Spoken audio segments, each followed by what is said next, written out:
sasampunipun pinanggih rahayu wilujeng keparengna kula Aris Murtana minangka pambiwara RRI Surakarta ngaturaken sugeng pepanggihan malih kalian keluarga ageng kesenian daerah LPP RRI Surakarta wonten ing giaran Radio Tonil Ketoprak. Ing kalodhangan menika kepareng badhe ngaturaken ira-iraan tumbal pangwasa. Dene para paraga ingkang kepareng badhe ngrengsengaken saha ngesangaken cariyos menika Trunajaya katindakaken sederek Triageng Kiyatna Mukti SSN, Cakraning Rum katindakaken sederek Fitria Trisnamurti SSN MSN, Macan Kuning katindakaken sederek Timotius Dewadharma SSN, Demang Sumbogo katindakaken sederek Wahyu Sabto Pamungkas SSN, sederek Yohana Rosinta SSN ngayahi dados Impuno, sederek Fitria Trisna ngayahi dados Impuni, Raden Wiro Manggolo katindakaken sederek Sanggita Setiaji Widyadharma SSN, Panembahan Romo katindakaken sederek Aris Murtana SSN, Sultan Namangkurat katindakaken sederek Ali Marsudi SSN, Patih Sindurejo katindakaken sederek Rusino Bagus Wijaya SSN, Tumenggung Alap-alap katindakaken sederek Triharjanto SSN, Pangeran Sepuh Purbaya katindakaken sederek Kanjeng Raden Tumenggung Diwasa Dironagara SSN, Suragul-agul katindakaken sederek Timotius, Daya katindakaken sederek Joko Priyono SSN, Guna katindakaken sederek Joko Sudiono, Sutradara sederek Triharjanto SSN, Asisten Sutradara saha Pangebrak sederek Rusino Bagus Wijaya SSN, Penulis naskah sederek Kanjeng Raden Tumenggung Diwasa Dironagara SSN, Penata iringan sederek Sutikno AMD saha sederek Topo Martatmo SSN, Pranoto Swara sederek Heri Wiono ST Sakonco, Pengarah teknik sederek Junedi, Pengarah acara sederek Mariana Intan, Juru kamera sederek Dani Nur, sederek Firmana Setiabudi saha sederek Adianto Utomo, Produser pelaksana sederek Aris Murtana SSN, Produser sederek Indah Wulandari Esos MM, Kairingan Karawitan LPP RRI Surakarta jangkep kanthi Swarawati sederek Lastri SE, sederek Supini saha sederek Rizky Utami SSN, Pelindung Kepala LPP RRI Surakarta Bopo Iwan Martono Esos MAP. Para miyarsa para kadang sutresna budaya salajengipun sumangga kula dherekaken wilujeng midhangetaken Radio Tonil Ketoprak kanthi ira-iraan tumbal pangwasa. Sumangga.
paraning cangkrama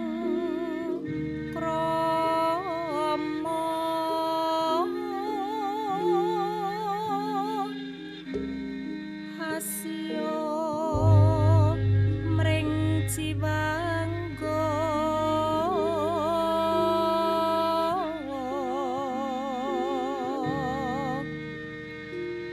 prasetya mring rama ibu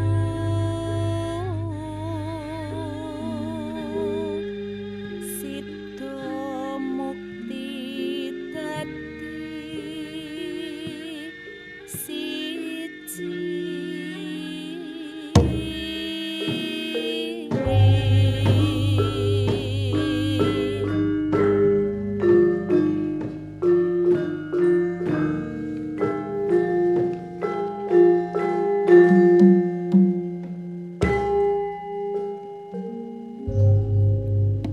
Duh dewa dewa kok ya kaya mangkene to panandange cakraning rum aku kudu nindakake apa sing dadi dawuhe Kanjeng Rama ya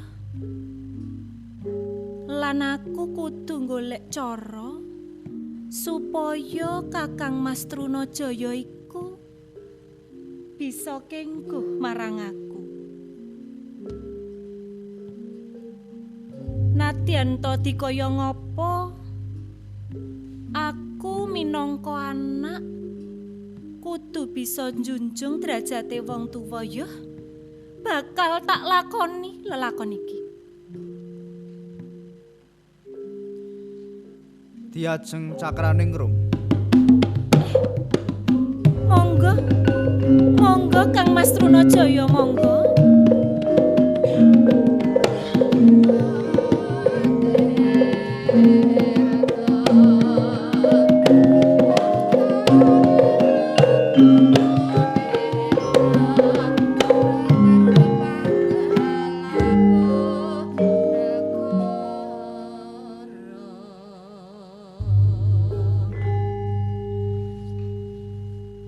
Wiwit mau tak sawang kok sajak bingung. Ana apa to Diajeng? Inggih Kang Mas, kula menika nengga pawongan ingkang sampun nyidra manah kula. Namung ing semu piyambakipun boten gatosaken kula kok Kang Mas. Diajeng cakraning rum. Mbok Siadi matur wingi-wingi. Walaka marang pun Kakang. Sapa ngerti pun Kakang bisa paring sabiyantu kelawan Diajeng cakraning rum. Supaya pawongan mau gelem lan nampa tresnamu Diajeng. Banjur sapa to pawongan iku mau Diajeng? Kang Mas, rinten dalu kula tansah mapan wonten taman menika. Saben-saben panjenengan rawuh asrep raos sing manah kula. Tentrem kawontenanipun. Menapa panjenengan boten kraos to Kang Mas? Tunipun pawongan menika inggih panjenengan lho Kang Mas. Diajeng cakraning rum. Kados pundi? Geneo Siadi bisa matur kaya ngono. Lah kenging menapa kok mboten to? Menapa kula lepat menawi nggadhahi raos tresna dhateng panjenengan? Pramila Kang Mas Trunajaya, kula aturi nampi tresna kula nggih Kang Mas. Ora. Ora Diajeng cakraning rum. Pun Kakang ora bisa. Menapa Kang Mas Trunajaya sekedhik kemawon lho. Boten nggadhahi raos tresna kalian kula to? Tresnane pun Kakang kuwi mono amung tresna antarane sedulur. Dudu tresna priya lan wanita Diajeng. Lan meneh aku wedi kadukanan paman Cakraningrat Diajeng. Bab Kanjeng Rama, mengke kula ingkang matur Kang Mas. Kersa nggih Kersa nggih Kang Mas, kersa to? Ora diajeng. Pun Kakang ora bisa nampa tresnamu. Saya meneh tresna antaraning priya lan wanita. Kang Mas.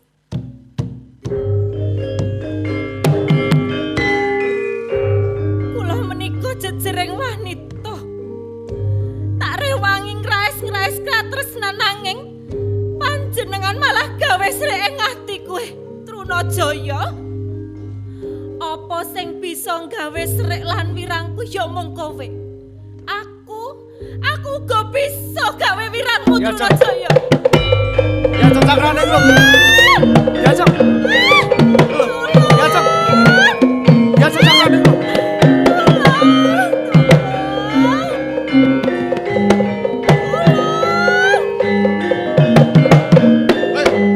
Mandek dhisik. Mandek. Paman. Trunajaya, mandek dhisik. Paman kapecah ana kula nderek, Paman. Jar kula mboten saged jagi kawit bawan panjenengan.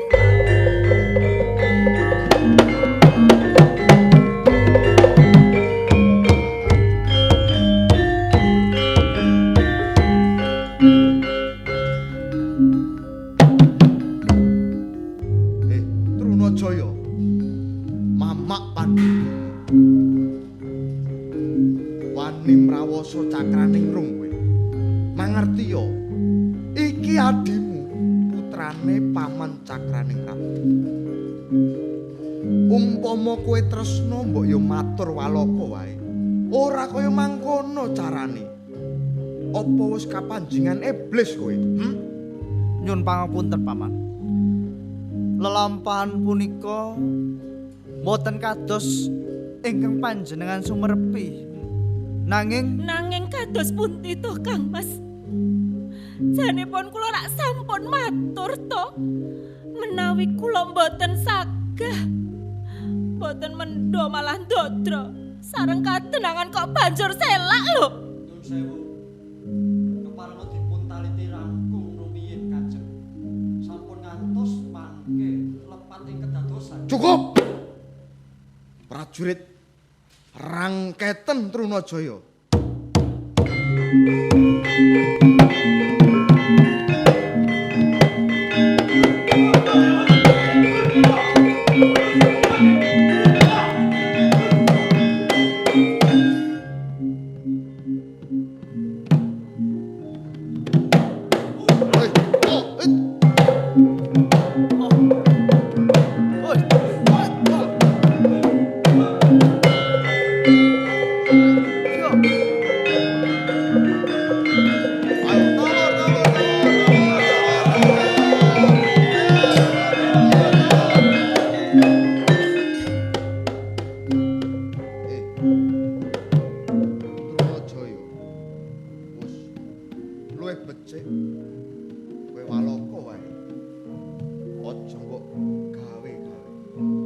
estu kula mboten tumindak kados mekaten Paman. Yen kowe mangkono kowe ateges kowe nantang perkara marang. Duh Paman, nyun pangapunten. Loh, wis saiki gelar dinyatake Trunajaya.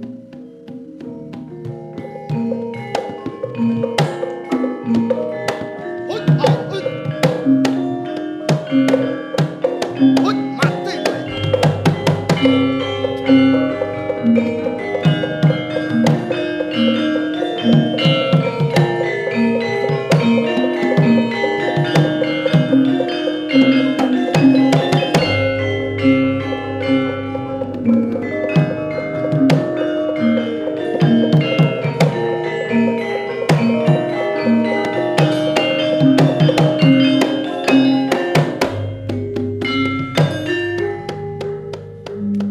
Wong kendhong morak tata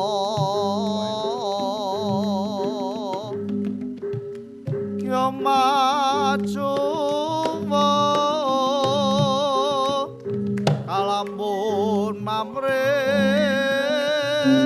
pati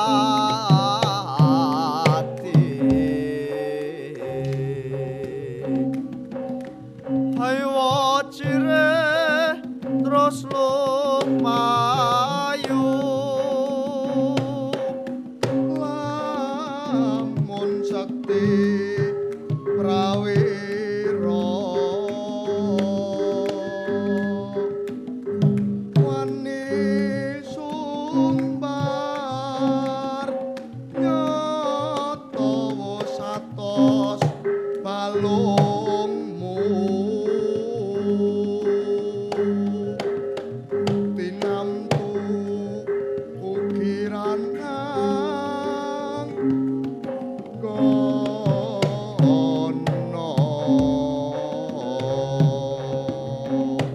sapa kang tumekeng lali ayo gelar dinyatake Trunajaya sapa kang nguling yuda yo nyotoke satru kang dhuting samalanting ora tedas tapak palulu pandhe sane gurene tanding ana ing macan kuning hait oh mati hait ut oh hait yo wala lim ut oh hait wala bala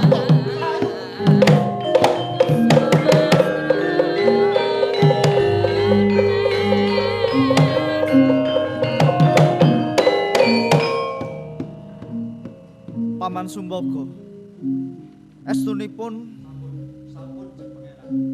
Kula sampun mangertos. Sanes panjenengan ingkang lepat. Sedaya lelapan menika dipun rakit ingkang paman. lajeng kula kedah tumindak kados pundi paman Ngaten, Kanjeng. Kangge ngedhem swasana prayoganipun Jeng Pangeran Trunajaya kula aturi oncat saking Sampang langkung rumiyin. Monggo tindak dhateng Pulo Jawi, jumujuk wonten tlatah kajoran sowan dhateng ngersanipun Penemban Rama. Awit menika mitranipun ingkang Rama mbok bilih mangke saged amimbuhi kegiatan saha kula sagah jagi Sampang saking lebet. Mangke Jeng Pangeran badhe kula aturi pirsa menawi kula sampun ngimpun kegiatan ing Sampang. menawi mekaten paman kepareng kula nyuwun pamit paman Nggih, ingkang ngatos-atos Jeng Pangeran.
Gusti, Gusti.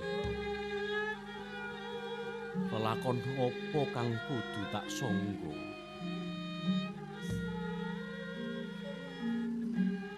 Aku ora mangerteni dosa apa lan luputku apa. Nanging gene aku dikebonake utawa disingetake ana ing kajuran. Hingga mongko Aku ya ora lho kuku kang dadi karepku dhewe ki ora. Nang yen to ana luputku mapane ana ngendi umpama ya didunungke aku ya bakal nglenggono. Sabab ciuran ragaku ya setyaku kabeh bot-bot ya kanggo kajayaning Mataram. Gusti, kula kedah tumindak kados menapa? Sajak kodeng rasa kula menika Gusti.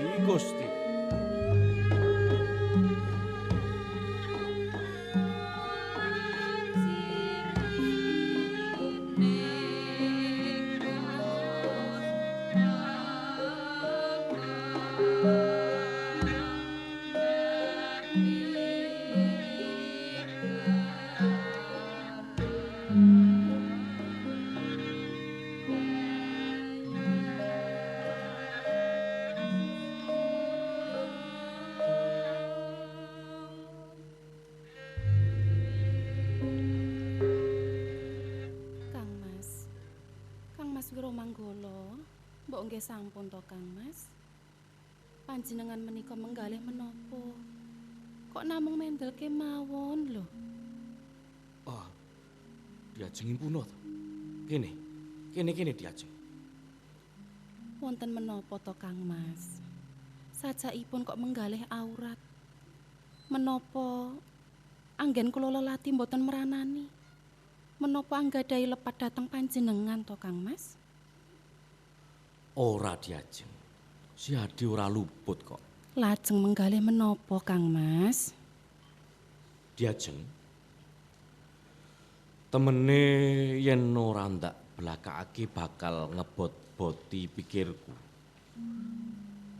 Sepisan aku mapan oneng kajuran mung mituhu dawe Kang Mas Pangeran Purbaya. Ngendikane aku diswitakake ngersaning Rama Panembahan kajuran. Nganti kapundhut mantu lan maneh Kang Mas Purbaya paring dawuh. Menawa aku kaanggep luput ing ngersane Kanjeng Sultan Amangkurat. Engkang mongko diajeng. Aku ora rumangsa luput lan ora diparingi dawuh. Luputku ki apa? Tegese anggonku mapan ana ing kajuran iki lak wong buangan to. Dadi pesakitan diajeng. Mbok inggih sampun. Sampun ngantos kapenggalih lebet Kang Mas. Benjang ingkang raka Kanjeng Pangeran Sepuh Purbaya tartamtu badhe paring dawuh saha panjenengan katimbalan malih dhateng Mataram. Menapa panjenengan sampun boten kraos mapan wonten kajoran to Kang Mas? Bener kandhane Impuna Wiromanggala. Popo, monggo Popo. Wiromanggala. Lelakon iku wajibe dilakoni. Jangka kalakone yen jinangkah. Kenging menapa panjenengan ngendika kados mekaten Popo? Nun sewu. Kang mbok kandhakake karo bojomu Impuna pun bapa kabeh wis ngerti. Wiromanggala, manungsa urip saben tumindak kudu sarwa dipetung. Aja dupeh duwe panguwasa sing agung banjur tumindak sakarepe dhewe. Nadyan wewenange tanpa winates, ya mung wektu iki kowe kudu gelem dadi tumbal kaluputan. Pramila saking mekaten, Popo. Kula kepengin mangertos kalepatan kula menika menapa dene kula kasetrakaken dhateng kajuran. Kula dereng lega menawi dereng keparing dawuh saking Kanjeng Sultan Amangkurat, Popo. Nanging kowe kudu bisa nampa lan trima tumrap lakon iki Wiromanggala. Boten Popo, kula boten trimah. Kula saged nampi namung menawi wonten dawuhipun Kanjeng Sultan Amangkurat, Popo. Banjur karepmu? Kula badhe sowan dhateng Mataram. Nyuwun pirsa dhateng Kanjeng Sultan. Yen kena ndak pambengi, aja Wiramanggala. Mbok inggih sampun to Kang Mas. Ora Diajeng. Ora. Iki kabeh perkaraku. Kudu ndak rampungake. Boten bapa kula kedah sowan dhateng Mataram, Bapak. Yen pancen adreng kekarepanmu, ya sing ati-ati, aja grusak-grusu timindakmu ya. Inggih, Bapak. Kula nyuwun pangestu. Diajeng. Terus pundi Kang Mas? Sawetara iki tak tinggal luwih dhisik. Aku mesti bali ana kajoran ya Diajeng. Aku pamit. Kang Mas Wiramanggala. Kang Mas. Kang Mas.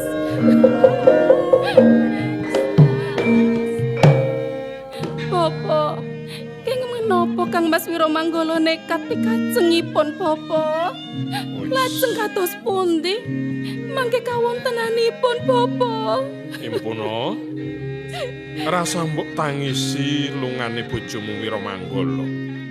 Wis, kono menyang pepungkuran, aku ndak ngawat-awati lakune bojomu. Inggih sendika Bapak.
Winantura. 啊。 Ayu.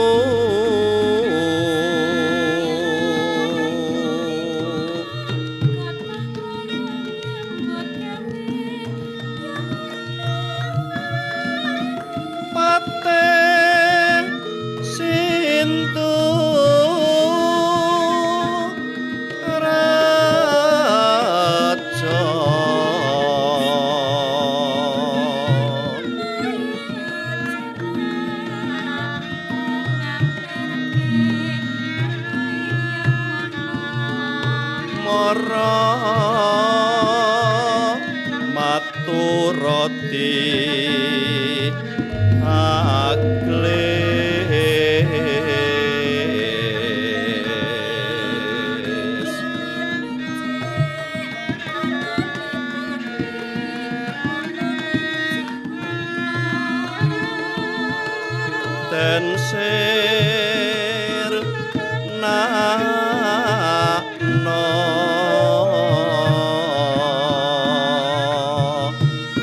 rasa wike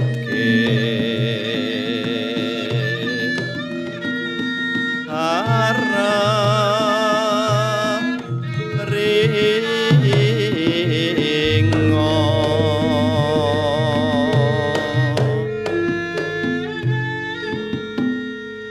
mara gage matur ing ngarsaning Sun Patih Sinturjo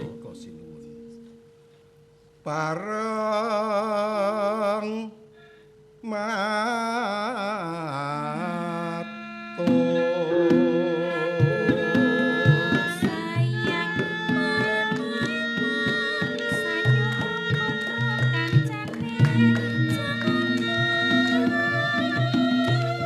sembah kula mugi kunjung ya Patih Sinturjo sembah pangabekti ngarsaning Sun tak tampa gawe suka gembiraning tiasing Sun Sinturjo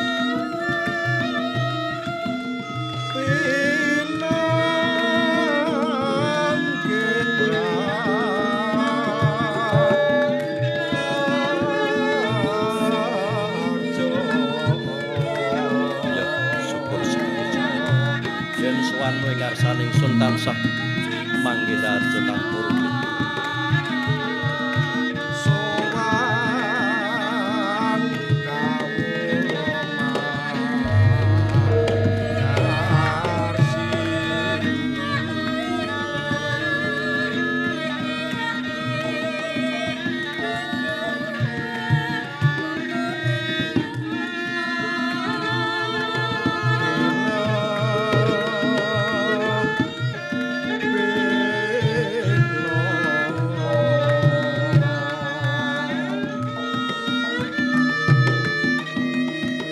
sowan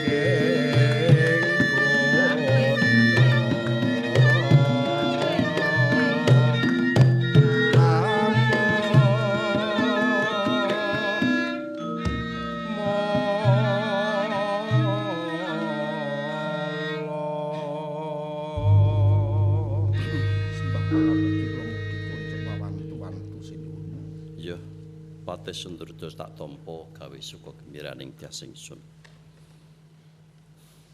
Marang kabeh sira kang padha sowan ing ngarsaning Sun, ingsun mundhut unjuk aturira sowang-sowang mara gage. Matura ingkang terwaca aninggalna rasa wigih ringa-ringa. Punten dalem sewu sinuwun. Sedaya para sentana nayaka mandhapipun pangembating praja. Ing pasewakan menika boten wonten ingkang ketingal nggodhangaken pisowanan sinuwun. Syukur. Semanten ugi sinuwun. Prajurit dalem ing Mataram boten wonten ingkang lirwa ing kewajiban. Tansah ngindakaken kaprigelan olah kridaning dedamel. Lan malih Kanjeng kawula dalem ing padusunan ngraosaken ayem tentrem saha boten wonten ingkang alok kirang sandang tuwin boga Kanjeng. Mangkono tumenggo alap-alap ya ndak tampa unjuk aturira. Tuhunipun sinuwun. Sedaya nayaka miwah pangembating praja mandhapipun kawula dalem wiwit saking kitha goro ngantos ing karang padusunan tansah sumuyut dhateng adeg nandalem nyepeng pusaraning praja minangka Songsong Agung Negari Mataram Kanjeng. Ingsun nedha nrima marang kabeh kasetyanira. Amung pitungkas ingsun jejeking praja adeg ing negara amung gumantung marang sira minangka pangembating negara.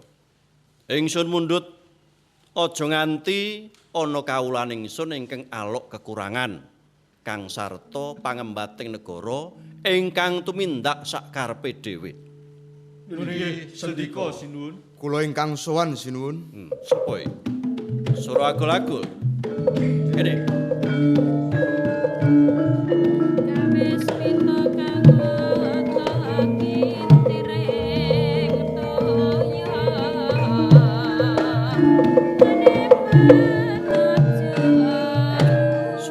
Ragul. Nora tak timbali wani sowan. Ana wigati apa? Nggih, punten dalem sewu Kanjeng. Ing alun-alun negari Mataram wonten pawongan ingkang pepe ing sak ngandhapipun ringin kurung. Ana sing pepe sak ngisore ringin kurung. Nggih, kalersan. Sapa kuwi? Sareng kula caketi inggih menika Wiramenggala. Kanjeng nyuwunilah badhe sowan. Oh, Wiramanggala. Ya, gage. Dawuhna, ndak keparengake sowan Wiramanggala. Nggih, sendika.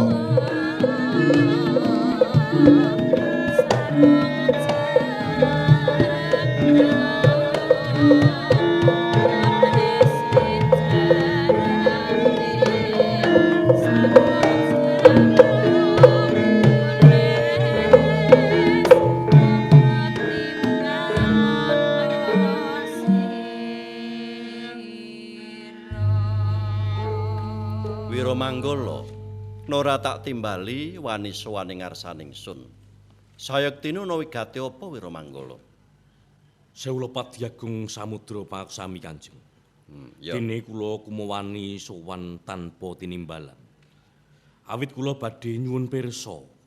Nun sewu, anggen kula kapapanaken wonten kajoran lepat kula menika menapa sinuwun? Menawi sampun cetha kalepatan kula trimah mapan dhateng kajoran. Wiramanggala. Yen sira kepengin ngerti luputira, apa kira-kira sira saguh? Apa saguh mujuti pitukane? Inggih. Kula sagah Kanjeng. Ingsun bakal nuduhake kaluputanira marang Mataram. Lamun sira kuat nampani mriyem mimis kencana.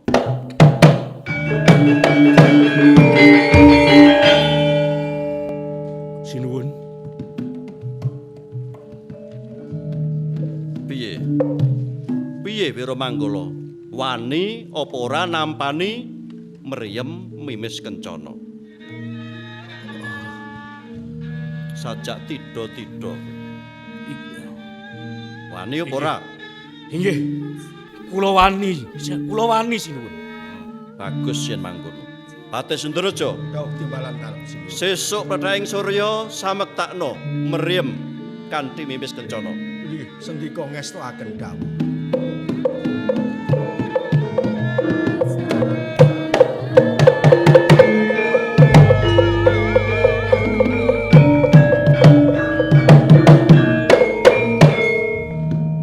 Dimas Wiramanggala.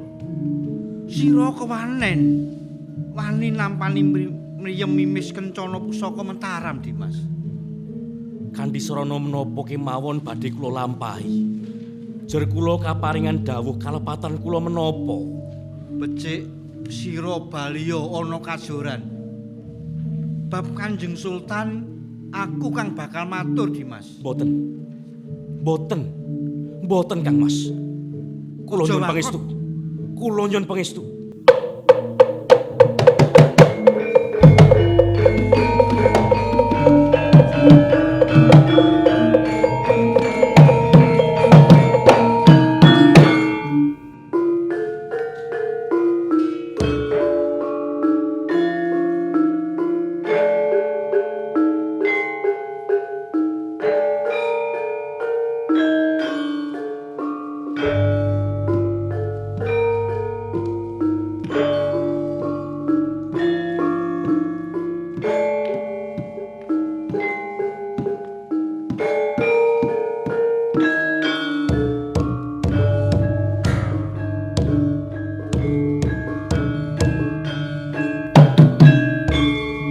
Samengko wis padha samapta manjing ana ing tengahing alun-alun.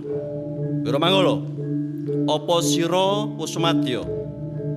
Inggih. Kula sampun siaga Kanjeng. Patih Sundareja. Dawuh timbalan dalem. Yen mangkono aja kesuwen, mara gage. Enggal tindakno. Lha niki sendika ngestakaken dawuh. Eko.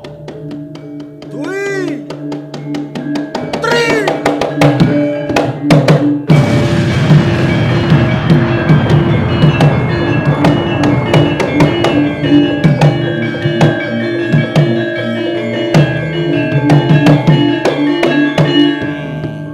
Manggala, sumungah songaran kowe. Kowe kemuane tengahing ratu, ngareping ratu ngendel-endelake kasektenmu.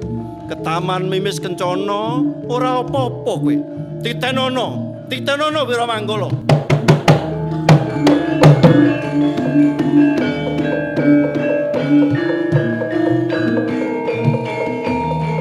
Kang Mas Purboyo. Apa Dimas? King menapa Kanjeng Sunan jengkar Kang Mas? Dimas Wiramanggala, ngerti yo? Kanjeng Sunan saya duka.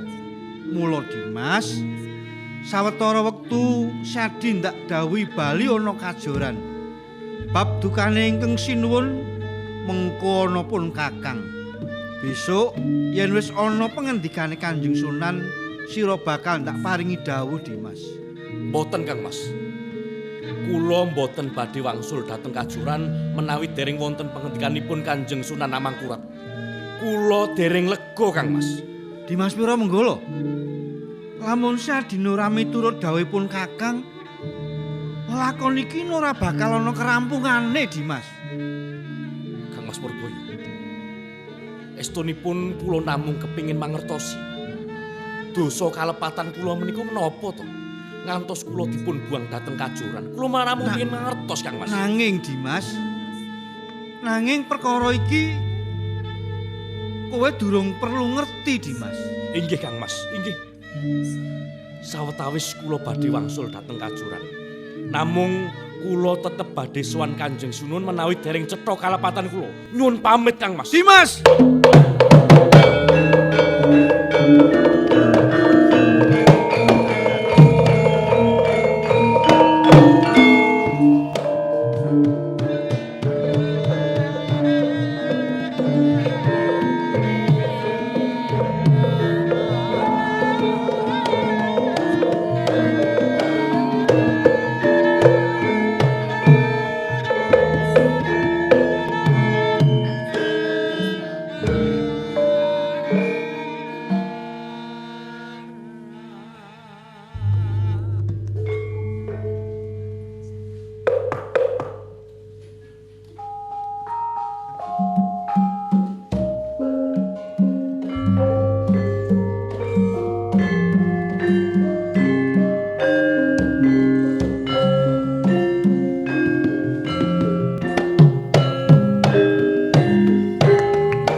kuwi ki mau lek ku njabol pohon anu edo petot e. Lemahe wis 100. Ya ngono kuwi iki ana carane. Lah lek mung ngajari mbiyen ki ya lek tak eling-eling jane iki lah ya wis lek ku njebol ki ya wis tak rewangi metenteng iki mau ki. Dadi nek jebol kuwi sikile begagah, ora kok ning cedhake wite ngono kuwi malah brodol. Orang rasa ya. Oh iya. Iki aku malah aku geger kowe lek tak nggo anu ki. Malah kowe iki malah mbok ungkurke ngono to. Lah ya karke ya ben rasa. Beda nek rasa kuwi sing dienggo tumpuan utawa sing dienggo adeg-adeg kuwi. Adeg-adeg kuwi sikile. Ora kok saka gegere ngono kuwi. Lah ya karepku ki lek geger kan nek terus ngangkate ki alon-alon saka geger ngono ki rasa ngono lho karepku. Pokoke malah do protol kabeh. Mula padha karo tetembangan ki mau to. Watone tumemen mesti kasembadan. Mulane kuwi. Lah iki sesuk ki nek wis iki bar dijabrak ya lungkon nak njur dijugili to iki. Diwalik to lemah iki. Diwalik. Lah so nek wis wite kuwi diketok-ketok, ditandur meneh, aja nganti kuwalik sing ngencepke. Lah ya kira ya sok mben. Kok kira wis bar di kita kira lek engko ki arep dioncaki ning sawah apa go mulih to iki? Ya nek pohonge kuwi lho. Nek sing digagaplek kuwi neh. Kuwi ya ngoncekine ning omah. Kok mulih terus engko diketok cilik-cilik dionceki terus dipepe. Adat saben ngene iki ya gale do ngasak lho. Ngasak piye, Mas? Nah ngasak pilih bar dijebol ngene iki sok-sok iki. Lah bocah-bocah ki nek lho nek mi ngerti ra kae. Sing bocah ngarit kae. Karepe ngewangi. Heeh. Karepe ngewangi ngono kuwi jebol iki wis mung sak-sake kae. Malah keri kabeh. Keri kabeh iki terus dikeki tancepan uwit ki lho. Lah jebolane iki weh lah bareng kene do mulih terus tak telu lho. Lah kok le do ngujupit iki jebule dijugili meneh. Diduduki meneh wae ya wis. Wong jenenge golek sandang pangan ki ya maneka warna. Mula kuwi sing jenenge wong tumandang gawe kuwi aja susah sebabe apa ngono rak kudu diudari, dionceki. Padha karo pohong kuwi mau. Yen arep nggo dahar, dadekke panganan ki ya mesti dionceki. Onceki terus dipepe. Kulite wae ya ana fungsine, ana gunane. Dienggo pakan sapi, pakan wedhus. Terus wite iso ditandur meneh, godhonge iso diolah. Iki anu kok wis wingi wis tak candal-candalke nang wit kae lho. Mula tak candalke ben ora dijukuki wong. Dadi wit pohong kuwi kabeh wit saka pucuk nganti ngisor kuwi kabeh ana gunane. Migunani. Lah iya banggale iso dienggo kayu. Terus sing wite engko iso ya ditandur meneh. Wit kambil ngono kae ya ngono. Kuwi ya saka pucuk nganti tekan oyot kuwi kabeh migunani. Terus wit apa neh sing kira-kira padha ngono kuwi? Kates. Kates wite ya iso nggo pakan. Akhire ketiga ngene iki wis sembarang ki iso dadi pakan kok. Mula kuwi. Debok kowe tak nggo pakan ya. Wit gedang. Mergane ya wong sing jenenge ing open-open ingon-ingon ki ya kudu duwe tanggung jawab nek gelem ingon-ingon ya kudu gelem goleke pangane. Ora wingi tek ning mburi omahmu kuwi ramene ra umum ki ngingu apa to?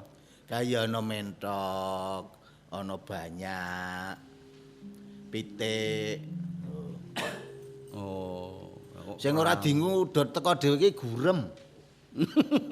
Nek kuwi rak anu omo aku nek. Lah iya ngono kuwi anggere pitik tumo kewan kuwi jenenge gurem. Lah iya kuwi. Lah apa wingi nang mburi apa? Heeh. Goleki awakmu kuwi terus ora ketemune malah bojomu. Lah ning Tegalan. Lah iya wong gawane ya ning Tegal. Kene iki ya ming wong jenenge melu wong. Momong anake wong. Ayo kene iki ya ming trima awake dhewe watone iso mangan warga ra wis syukur. Syukur to. Wong nyancane ya golek pangan ki ya angel. Ora golek pangan, golek gawean. Lah golek gawean ra golek pangan ki akeh. Angger ning warung kuwi mesti ana pangan ngono. Lah kuwi ra kuwi jenenge jajan. Ya golek pangan iki nyambut gawe iki enten-enten rak ya dienggo ngopeni keluarga. Ngopeni iki ya sak mangane. Ngono lho. Nah ya sandang ya pangan. Nah, mulane aku ya takon sekolah. Engko ben ora kaya bapakne. Wah. Ya nek kaya bapakne iki rek malah kebangetan. Lho mulane kuwi sekolah le ben Wis maca pinter. ora iso. Ah, Ana caraka ora mudeng. mulane kuwi aku takon sekolah. Ben kowe ya ben kaya bapak, ora kaya bapakne ming dadi gedibal ralor ngidul dadi perintahan. Ya wong bodho ki dadi wong nang isore wong pinter. Mulane kuwi. Lah ya nek kaya awakmu ngono ya sak ora-orane iki mbiyen keluargamu ki mbiyen tau duwe neng di Tegal di sawah lah kaya aku. Mula aku Pak duwe ra duwe mbok reneng. Mengenger melu sapa-sapa lah iki melu iki leren-leren sik ngono apa piye? lah ya leren nang Tegalan leren genah. Karo tetembangan apa ngopo ngono ben ora pati krasa kesel. Ya wiwit isuk utuk-utuk mau. Nganti tekan ki wis meh beduk. Kudu leren. Nek esuk-esuk kok mesti nek esuk ki mesti utuk-utuk. Heeh. Nek beduk kok ndrandang. Heeh. Nek sore surup ki apa ya? Lah kuwi wis gathukane tembung. Oh. Esuk ki utuk-utuk ki tegese utuk-utuk kuwi tegese ya isuk banget ngono lho. Lah iya. Lah iya. Kan saiki njur tahunan sana kok nek biyen kae Ora nek to isuk itik-itik ngono kan. lah mulane kuwi utuk-utuk nek bedruk ndrandang ngentang-ngentang ngono Tegese kae. kan panas. Tegese rak panas. Nek sore kuwi ya surup kuwi mau. Lah iya. Tau to mati dienggo gawe tetembangan to gending to kae. Piye? Lah ya engko dirungokke. Nah. Bedruk ndrandang ngono kae ta. Oh. Nah, mbak coba tak rungokke. Ayo ben kono aku wis apale aku. Mangga. None ngoten niku lho. Ya, malah turu kabeh. Weh lah ya angel ngene iki. Ya ayo diwiwiti saka kowe wae. Nah.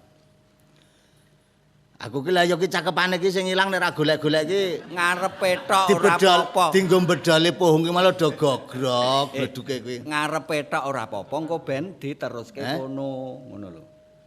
Beduk ndrandang ngentang-ngentang. Terus nane Pak Etole. Oh mbokne ya. Aku ki lanang ki mbokne ya. nek tembangan ki ora apa-apa kuwi sing kocape sing nembang sing wedok ngono ora apa-apa nyebut Pak Netole. Mbokne Tole tak kandhani ngono ya. Ya. Mbokne Tole tak kandhani.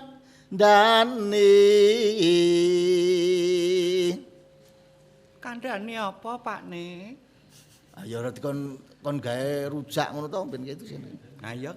Heeh, seger. Ayo ta. Iki mumpung aku nyidam. Pak Nit aja nyala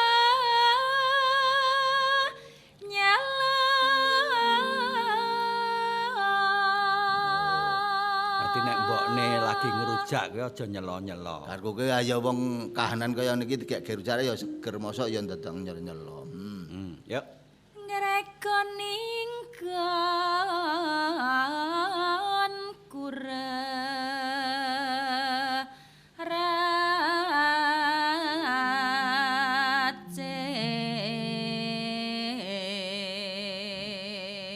Wis lawas iki jarak arang-arang metu iki. Mula dirungokke rak ya cek kepenak to. Karo leren, karo nglumpukke pohung. Heeh. Grumpunge biyen aku ya dirujak kok wong ki. Ana pohung, terus ganyong kuwi. Sing wis ganyong wis rada legi ngono lho. Sak ngertiku ki sing dirujak ki tela. Pohung barang lha kan duduke pohung wis rada kenyoh-kenyoh kae lho, rada legi kae. Terus ana nganggo kepek. Kuwi kebangetan nek pohung dirujak. Lah ya wong ora eneng pangan kaya kepek melanding kuwi. Terus ana ya kuwi mau ana pohung. Terus diparuti kambil. Ya ora diparuti kambil. Ben dadi bothok pohung. Ah, ora. Kang, Ya. Mangga. Kang Reko, lo pengen nembang. Ya. Monggo. Ora apa-apa wong jenenge tembangan ki kudu Ayo wong ning Tegal ki pirang-pirang gone sing kono sing nyaut kene ngono ya entuk wae. Monggo ki.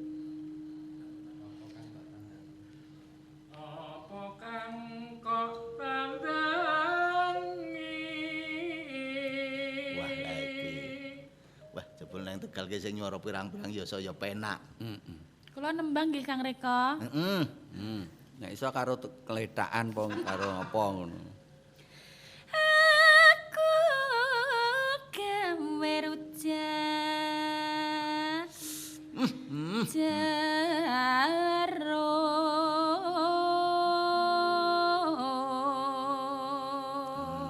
Lho, gawe rujak jeruk. Bumbune apa? Lombok uyah gula terasi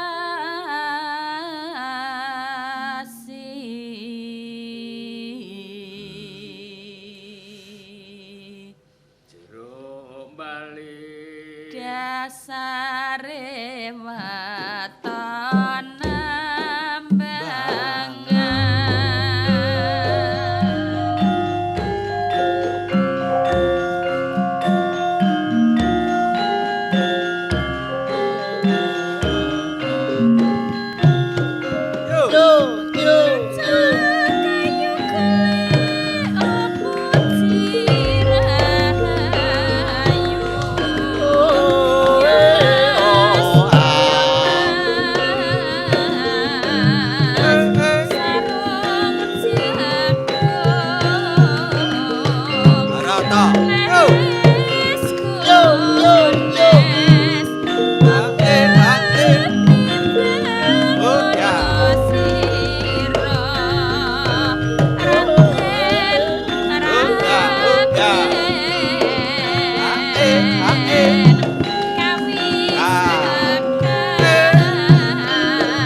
Rampung tuh harus digoneng tinggi. Ayo terus dibongkoki, digo mulih engko nek. Wah aku wingi nyunggi dipikul wae engko nggawane mulih. Wingi tak sunggi sirahku dekok kabeh. Sirah kok iso dekok iki. Lah kena geli anu wiwite pohong kuwi kena Apa galer-galer. Sirahmu ki empuk ngono apa piye kok Lah dekok? gandeng saking atose wite pohong kuwi to. Nah iya ya nggawane iki dipikul apa di pundak aja disunggi ning dhuwur sirah ngono kuwi. Lah iya. Ngapa? Nusul Paman, juragane nusul. Nggih, ten dawuh. kok sajake terus do wis suka parisuka ngono ki lha apa pagaweane wis rampung to? Lah niki rak peleke pun jebol pohong pun rampung kari nggih kari sing nika sing kilen nika dereng kok ya nika. Niki wae bibar leren. Oh. Mergo nek bedhug niku nek mboten leren, mboten ilok. Nah niku sok ana ilah-ilah niku pangan Bathara Kala ngono kae ya. Nah iya. Lah niku leren. Lah wis medoli pohong entuk pira kuwi mau? Wah, Ini kathah. Sak Tegalan niki pun rata niki. Kathah. Lha do petut kajeng kula goleki melih mengke. Lah pohong tok ngono to? Ning Tegal iki mau to Paman. Lah nggih wingi ngenteni ming Sing sesuk kenthang, Oh, ngaten. sing sesuke melih telo. bar wong tarik kentang, ngentang-ngentang tegese. Ora apa-apane. Panas banget, mula diarani ngentang-ngentang. Nggih niki. Terus nek Ngersake pripun ke Monggo anu banget dibakar napa di Oh godhog iya, ngoten? didang ya Paman. Oh ya? didang nggih. Nggih Dikeki uyah sithik ngono kae lho Paman. Nggih, wis saged. niku wau bumbune ketoke uyah terasi. Lho, Kuwi nganggo- lho, nganggo kuwi gawe terasi rujak. to? Tembang rujak kok padha karo godhog pohong lho ya Lah kuwi. jare pohong mau arep mbok rujak. Lah kuwi dienggo liyane rujake kuwi. Kuwi Ya, wis. diklumpukke terus Kayak digo bali ngono lho Paman nggih, ya. nggih. Matur nuwun ya Paman ya. Oh Nggih, nggih, nggih. Ayo, Gawa. Kuwi diunggahke pundak. Ya. Alon-alon. Ewange dunjuke. Ayo to, ayo. Ya.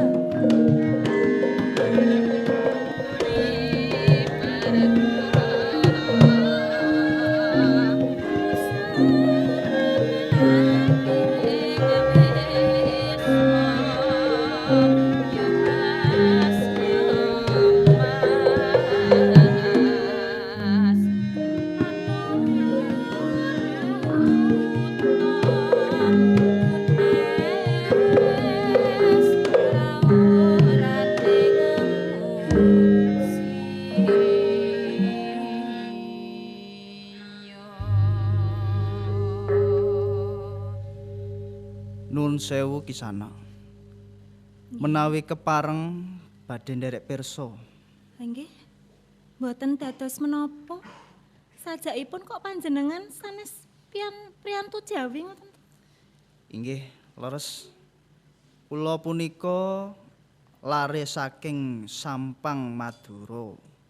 Kula punika bingung badhe tumuju dhateng Kajoran sowan wonten ngarsanipun Paman Panembahan Rama.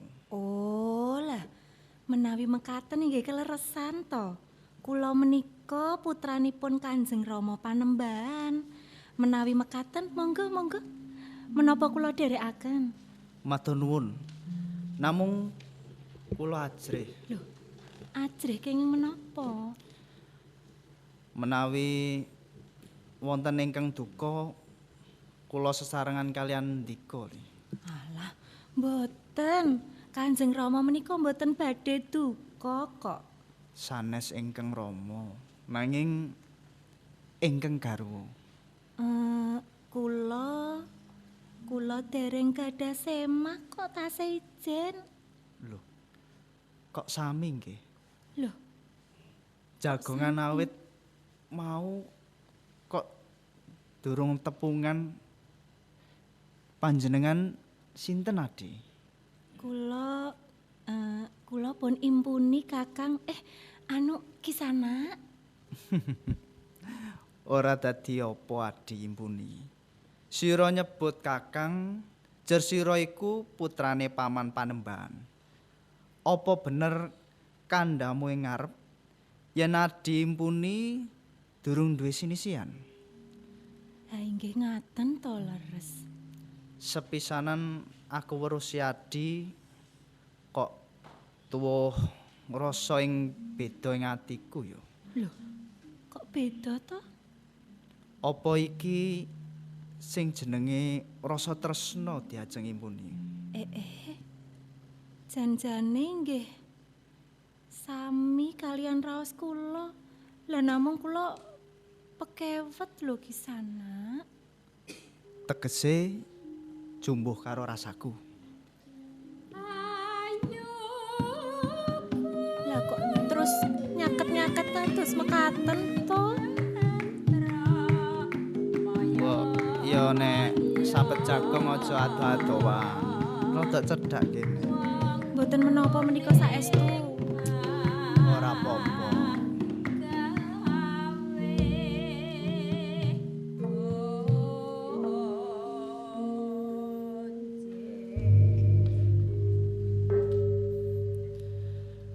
Duh ya isa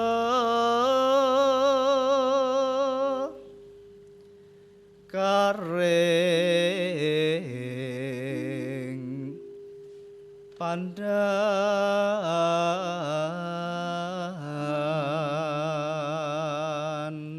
Aduh, marai isin lho. Wong ayu tur pinter dandan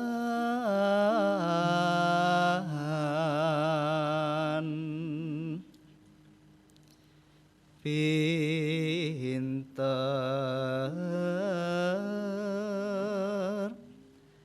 dandan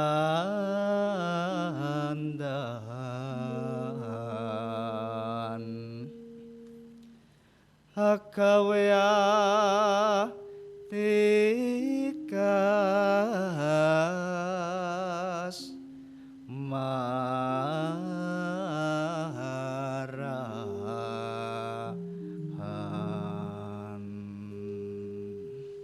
Sun sesufur mring pengiran duh Kang Mas muga bisa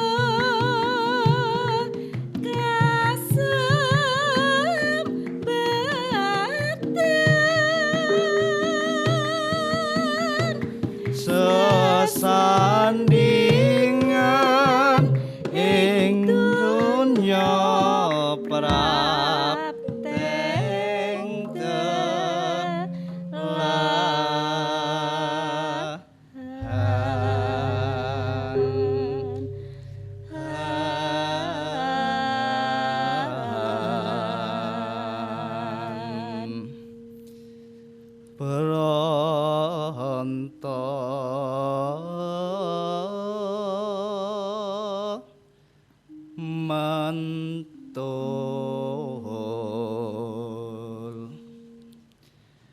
mentul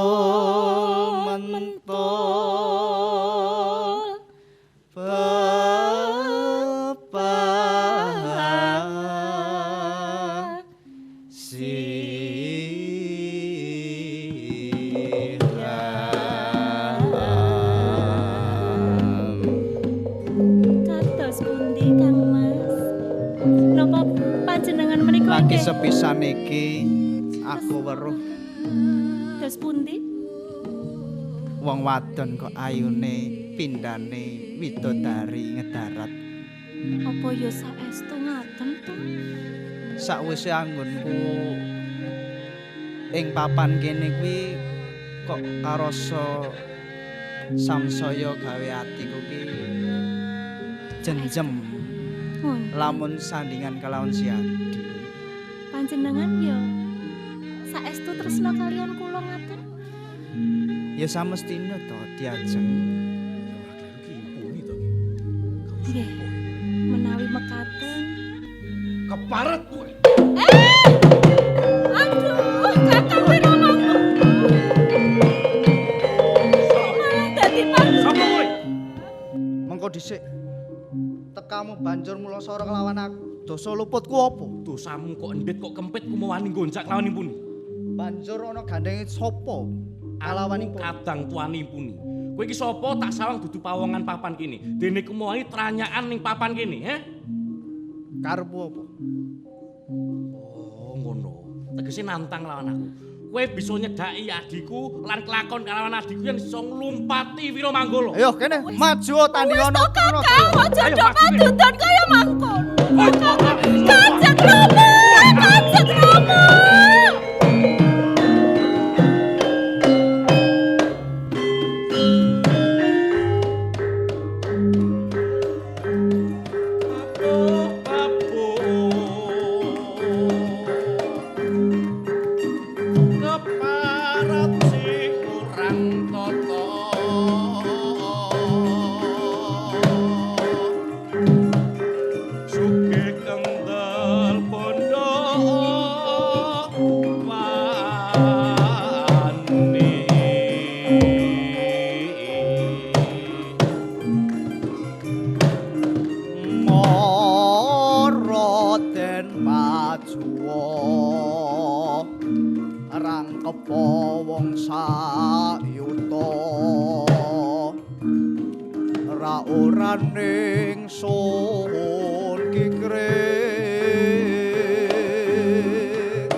Ana rembug padha dirembug, ana perkara padha diudari. Kok padha regejegan ki ana apa to? Menika lho Bapak, menika pawungan ingkang lanyo-lanyo, tranyak nyunyuk nyak-nyakan wani gunjak impuni Bapak. Yo.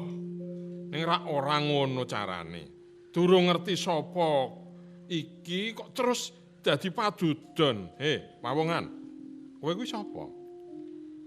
Kula Trunajaya. Saking Sampang putranipun Adipati Demang Mlaya. Dadi kowe putrane Kakang Mlaya to? Yen ngono kowe isih pulunanku dhewe. Wiramanggala. Iki isih sedulurmu dhewe. Ayo, sawetara lerem dhisik. Ayo, eneng kajoran. Inggih. Monggo kula dherekaken.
sowan Kanjeng.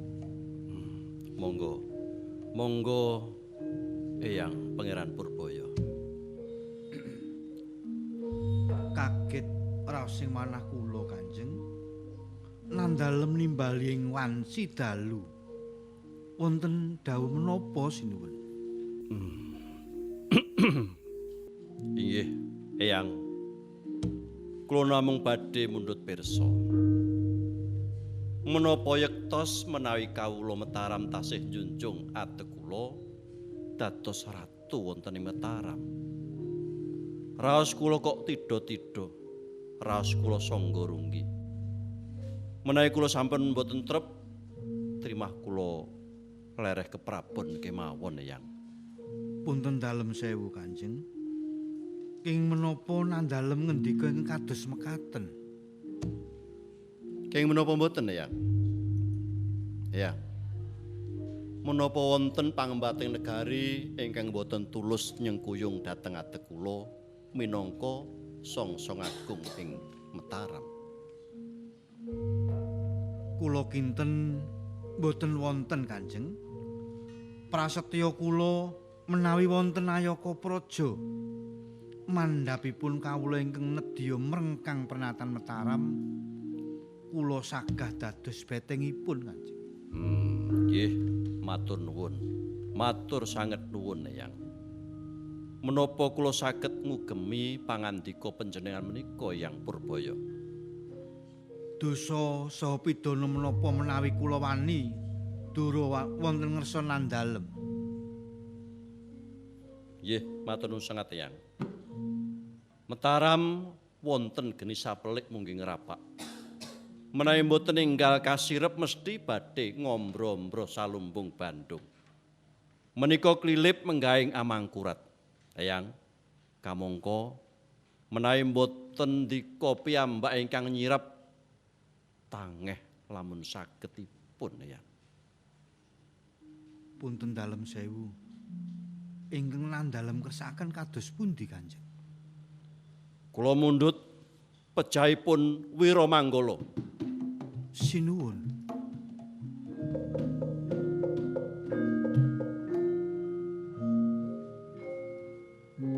Menapa kula wentala sinuwun? Wiramanggala menika kadang kula piyambak Kanjeng.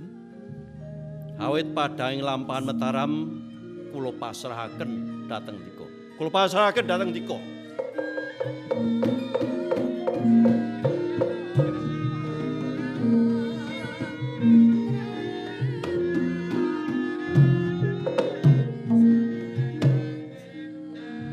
Dimas Wiramanggala. Apa aku kudu tegel merjaya siadi? Dimas, apurangen pun Kakang. Aku kudu nindakke jejiban iki, Dimas.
Wiramanggala.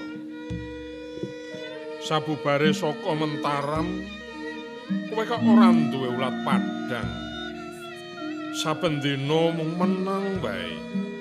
Mesakno bojomu Impuna sing lagi ngandhek Wiramanggala. Mbok inggih sampun to Kang Mas. Boten sisah dipun penggalih. Lelampahan menika dipun sikek semanten kemawon Kang Mas. Ora bisa diajeng. Prastawa iki gawe aboting atiku. Rama, kula dereng saged nampi kawontenan menika. Kanjeng Sultan boten kersa paring dawuh malah nilar papan. Menapa menika mboten ateges Kanjeng Sultan Amangkurat ngiyas dhateng kula to, Bopo? Wong cilik, wong nrimo iku ora ana alane Wiramanggala. Ya mung kanthi pangrantesing ati, ing kono bakal ana dalan kanggo golek pepadang murih rampunging perkara. Gosik. Kaya krungu swaraning turangga. Mbok menawa bakal ana tamu Wiramanggala.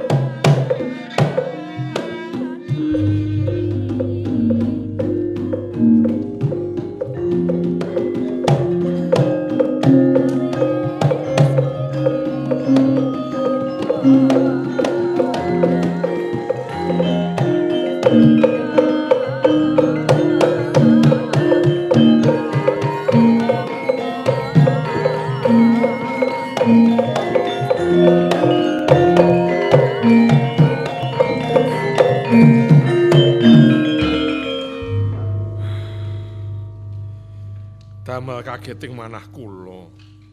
Jeng Pangeran Purbaya rawuh wonten kajuran. Ngaturi kawulijengan Jeng Pangeran.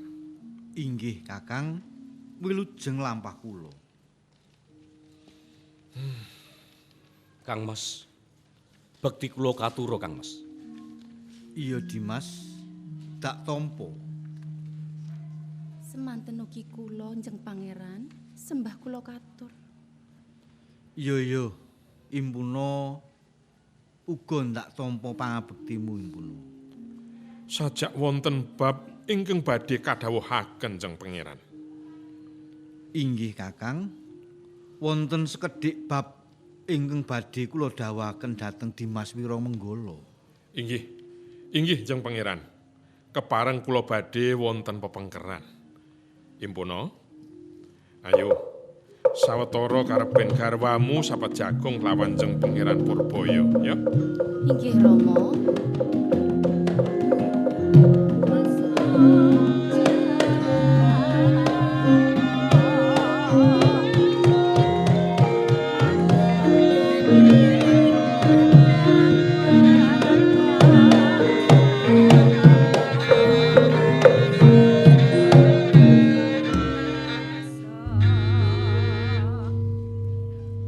Dimas Wiramanggala, nyo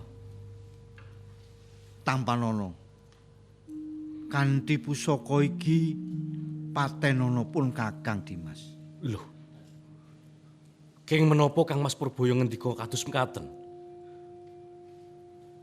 Abot yen ora ndak kandhakake pun Kakang nampa dawuh Kanjeng Sunan nyirnakake klilip kuwi mau dianggep klilip ing Mataram, ora ana liya. Dimas Wiramanggala sing dianggep klilip Dimas. Kang Mas. Monggo Kang Mas. Mai mekaten kula trima. Pejah wonten astanipun Kang Mas Purbaya. Ora Dimas, ora. Sing luput aku Dimas. Nganti siadi mapan ana kajoran, Dimas Wiramanggala kudu kelingan lakon Mataram nalika mbedah Surabaya. Sapa sing dadi senopati? Mung ana pawongan telu cacahe. Pangeran Puger pun Kakang lan Siadi. Pun Kakang duwe pamrayoga yen to Kanjeng Sultan Amangkurat kagungan putri sengkeran sing bakal kedhaup. Nanging aku ngloropake Pangeran Timur supaya nggonjak putri Surabaya mau. Kanjeng Sultan pirsa nanging wedi nibakake duka lan pun Kakang. Kanggo lirune ya mung Siadi kang kudu dadi tumbal kaluputanipun Kakang Dimas. Mula Dimas Patenono pun Kakang Dimas. Boten. Boten. Boten Kang Mas. Kula sampun cetha kalepatan ingkang kula sandhang Kang Mas. Nadyan sejatosipun kula namung minangka pangorbanan kalepatanipun tiyang sanes. Kula terima kok Kang Mas. Kula lega. Kula terima Kang Mas. Monggo. Monggo kapejana kula Kang Mas. Jer panjenengan taksih cinaketing ratu. Kula koncoaken pejah kula. Sumangga Kang Mas. Ora Dimas.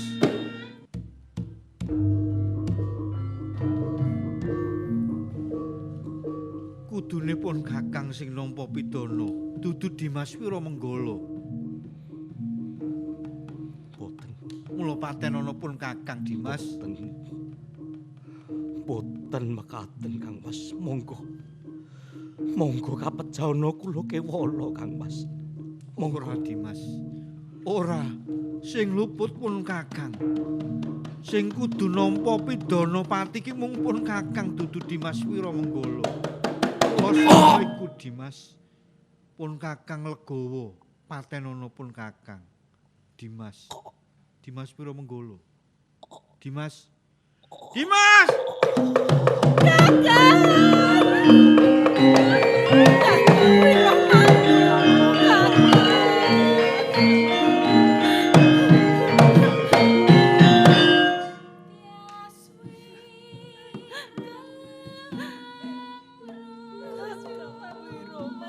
Dimas Purbaya. Kok nganti ana kedadian kan kaya mangkene iki lara-larali kepiye? Ing ngarep jarene Siadi mung kepengin sapet jagung. Ananging kasunyatane malah ana raja pati. Jagung ing pangaksami Kakang. Sedaya lelampahan menika sanes pikajeng kula. Menika awit dawuhipun Kanjeng Sultan Amangkurat ing Mataram Kang Mas.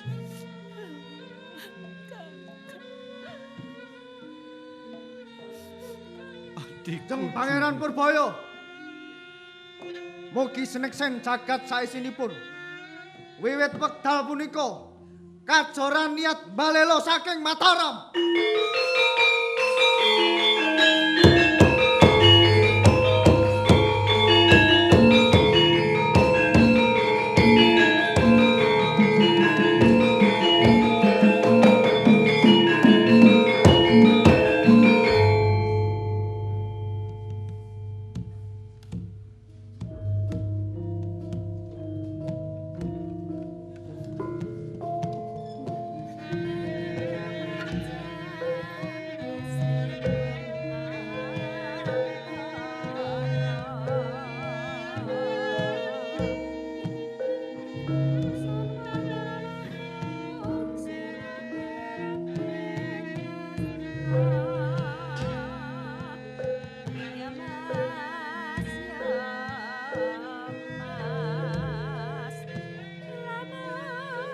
Mas